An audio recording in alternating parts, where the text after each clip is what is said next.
This conference will now be recorded. Today, I'm going to try to present some ideas for real-world planning for families like ours who have children with disabilities and most likely are not going to be able to work enough to pay their own way through life. So we're going to have to do something to help them out. And that's something that we're going to be doing is incorporating both a special needs trust and an ABLE account. And I want to stress that it should not be one or the other. I think we're getting better. I don't hear it as often that ABLE is compared to a special needs trust because I don't believe that they should be compared to each other. To me, they're very different tools. It would be like comparing a wrench to a screwdriver. You know, they both have different purposes and they're both really well suited for the purpose that they have. However, if you were to use one for the purpose of the other, it wouldn't work out very well. So with that in mind, that is the premise of today's talk. I'm going to be addressing, some ideas for how to prepare when you're gone. And the scenarios that I'm going to give, the three examples I'm going to give at the end, are some ideas to get you thinking about what can you do in your unique situation to fund the ABLE account. This is all assuming that we are going to have a special needs trust and we are going to have an ABLE account. The question is, how are we going to fund the special needs trust? So, it can be used for qualified disability expenses. Again, we're talking about the ABLE account here. These are just a few of the examples. The when you open up an ABLE account, many of them are going to have the option to have a cash account and an investment account. In my case, I'm using the cash account where I'm only keeping about $2,000 in the cash account for my son, and that is for anything that comes up in the next 3 years.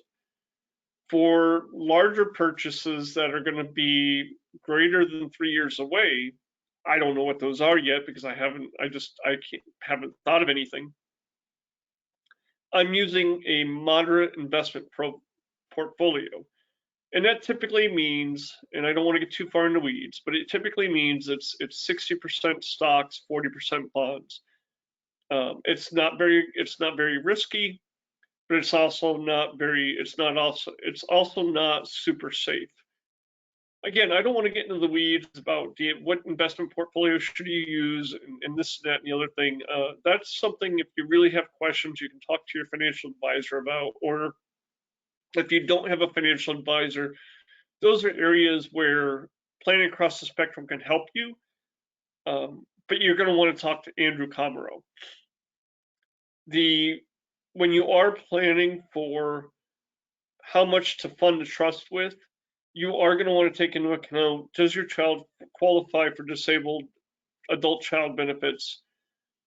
That is the SSDI. That is the money that when your child is proven to be disabled before the age of 22 and found to be ineligible to do any substantial gainful activity and is receiving SSI, when you retire, the child will get 50% of your Social Security retirement benefit.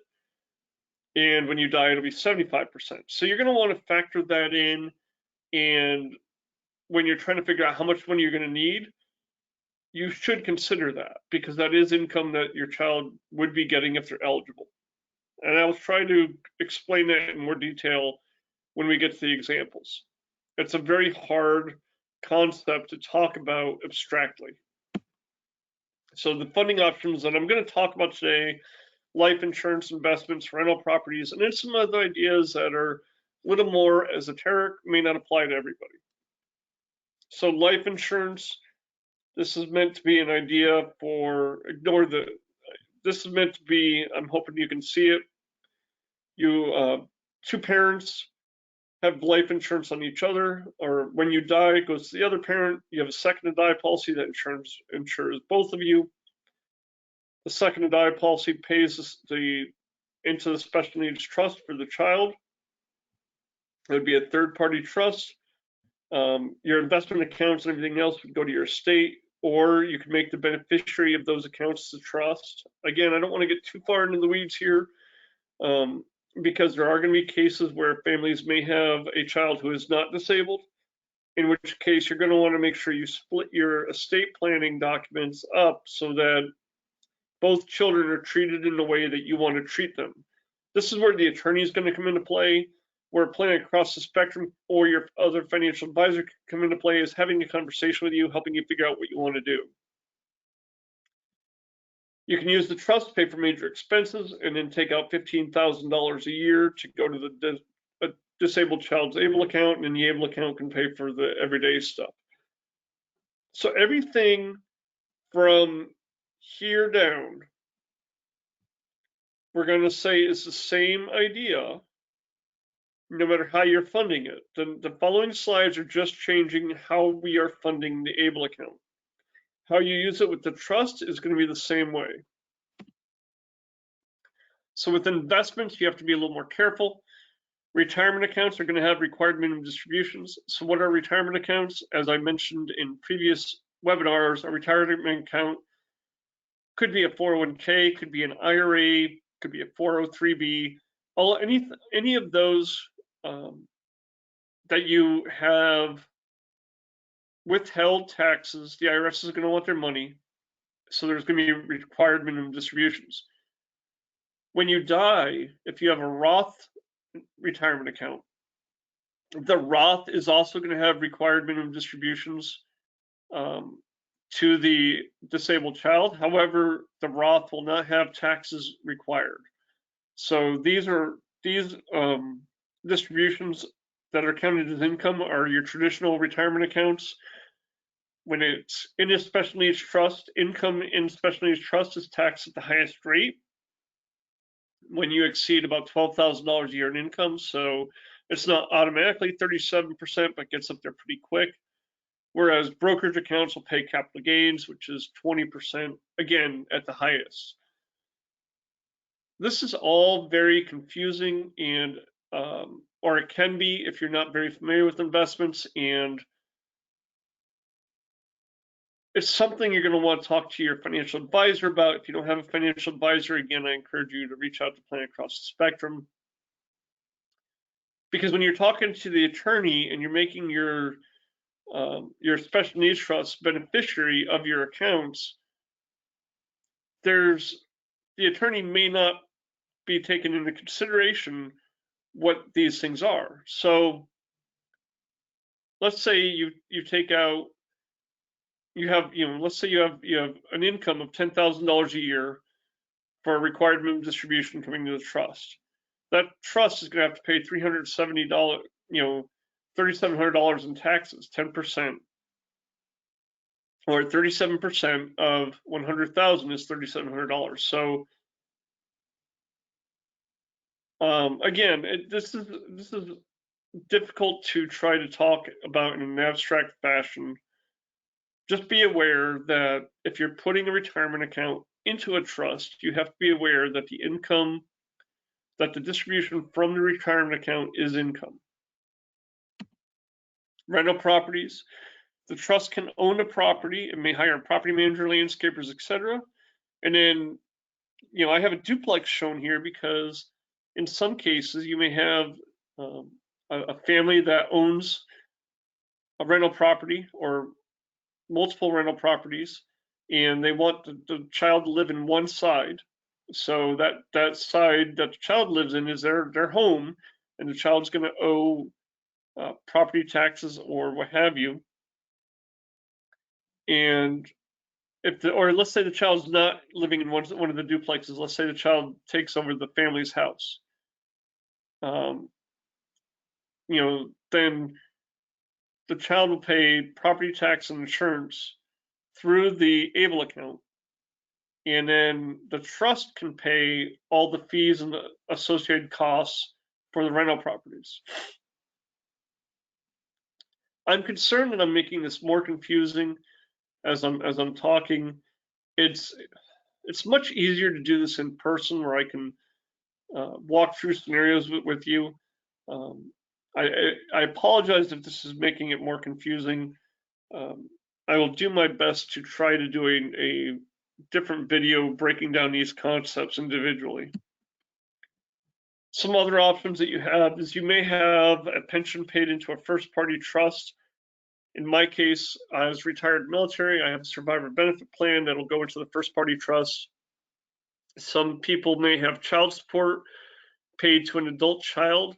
When you get child support approved for a child over the age of 18, you're going to want to make the payee or the payee the first party trust so you don't affect their benefits. Or the individual may be self-funding the able account through a job. Maybe they're working and they're funding the able account. So I'm going to try to give a couple examples. Hopefully this helps clear this up. It's a very complicated topic, and I'm doing the best I can. So parents are alive. They do not have guardianship. They own their own home, which I plan on leaving to their child. The home has a mortgage of $250,000. The child is living with the parents in a finished basement and paying $500 a month rent. Child has an able account, using it to buy their groceries, receiving SSI and Medicaid. When the parents die, the survivor benefit, when the child is expected to get $1,500 a month in SSDI. They want to ensure that the child always has a place to live and at least $3,000 a month of income. So that's the scenario. And I tried to outline what types of things you need to plan for. Now, this is a complex situation. All of these situations are going to be complex. More often than not, you're probably going to be better served working with a financial advisor and, frankly, myself to help you figure this out. However, it's not impossible to figure out on your own. Step one is figuring out how much death benefit for life insurance you need to provide, or how much income you need to provide the $3,000. Well, we know if the child's going to receive $1,500 a month in SSDI, and we're not taking taxes into account. We're just saying $3,000 gross. They have there's a need of $1,500. So if you were going to get life insurance, you would need about $550,000, and then it would be invested, and it would have to earn about 6% per year, which is a conservative. I think that's a fair estimate for investments. However, this does not take into account the $250,000 owed on the mortgage. This is only the income needed. So if you're going to do this with life insurance, you would also need to buy an additional $250,000 of life insurance to pay off the mortgage. Alternatively, what you could do is you could say the parents get a life insurance policy of $250,000, pay off the mortgage, and then the child is charging rent for somebody to live in the house while they stay in the finished basement. Or the child moves into the house, charges rent for the finished basement to bring in additional income, and either way the trust would own the house. After the mortgage was paid for, the trust would own the house. Hope that's helpful. So second example, widowed mom is uninsurable, has an inherited IRA with $1 million that she doesn't need. Wouldn't that be amazing? I know many of us don't have that situation where we don't need the money. I'm just trying to make this as clean as possible to show the different scenarios. So bear with me. The child's in a residential facility. Many of those, they used to be called group homes. Now the residents typically have roommates, no more than 3 or 4 people living in a house. Whatever, it is a state, it's a state Medicaid waiver funded agency. So it's a nonprofit. It's a home owned and operated by a nonprofit. Child is receiving $1,200 in SSDI, Medicaid, Medicare, doesn't have an ABLE account, and mom wants to start moving money to the child while she's still alive. This is pretty complicated. There's a lot of different options here, right? You can open an ABLE account and start distributing $15,000 a year from the IRA into the ABLE account. In 2020, the distribution amount is limited to $15,000 a year. That's going to take a long time to move all the money over. You can work with a tax professional to determine what the maximum amount of money to take from the IRA, taking into account taxes, what the maximum amount is to open a brokerage account held by a special needs trust and move money into the brokerage account, and then so the money can later be moved to the child and have the mom be the trustee of the special needs trust. Again, pretty complicated. What's the right answer here? It really depends. There are so many different scenarios here that we could go down a bunch of different rabbit holes. I just want you thinking about questions to ask. In this situation, because it's very likely that most of you watching this video are not in a place where you don't need an inherited IRA. Most of you, if you lose your spouse and you get an IRA from them, you're going to need the money from it. So what you're going to have to ask yourselves is, how much money do we need, and how much money do we want to does our child or children need when we're gone?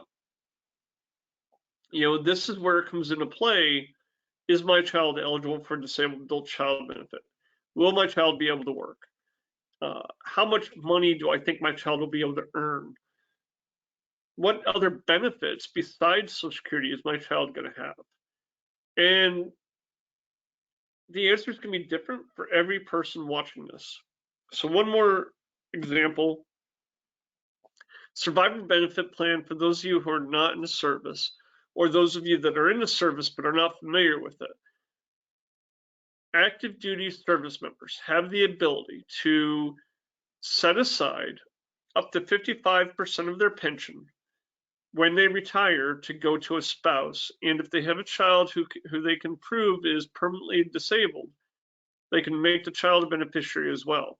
But it has to be done before they retire. That pension can, if it's left to the disabled child, the beneficiary has to be a first-party special needs trust. That's by law. So in this scenario, what you're going to be taking into account is not only how much SSDI is the child going to receive. Let me back up. You're going to start with, if the child moves into an apartment, how much money do they need to support themselves? And how much of that will they be able to provide themselves? And how much are you going to be subsidizing while you're alive? The reality is, many of us, even though our children are independent, are being supported by us. We're doing either in kind with groceries or helping them out with paying their cell phone bill. We're doing something to help them. Oftentimes, we don't think about it. But when you're doing your future planning, you need to think about how much money you are using to support your child. And when you're gone, where's that money going to come from? So in this case, child moves into his or her own apartment. It's not just the rent that you have to factor in. It's going to be utilities. It's going to be groceries. It's going to be cell phone, perhaps. It could be transportation. There could be a lot of other things that mom is going to have to pay for. She's going to want to make sure that the survivor benefit plan is, the beneficiary is set up properly to go to the first party trust. And because the first party trust has Medicaid clawback provisions. A third-party trust does not. What I would do, and what I am doing, is I would have the ABLE account funded by distributions from the first-party trust first. So if there's enough money in the first-party trust to take $15,000 out a year and put it into the ABLE account, I would have that money come out of the first-party trust to fund the ABLE account. If there was $10,000 in the trust and $5,000 in the third-party trust, I would take $10,000 from the first party and $5,000 from the third party. But you want to take the money from the trust that is going to have the Medicaid clawback first. So I hope this wasn't overwhelming or too confusing. As I talked about it and I walked it through, I do feel it's still very abstract. It's still very hard concepts to grasp. And I think these are best done on an individual basis with regards to consulting with somebody.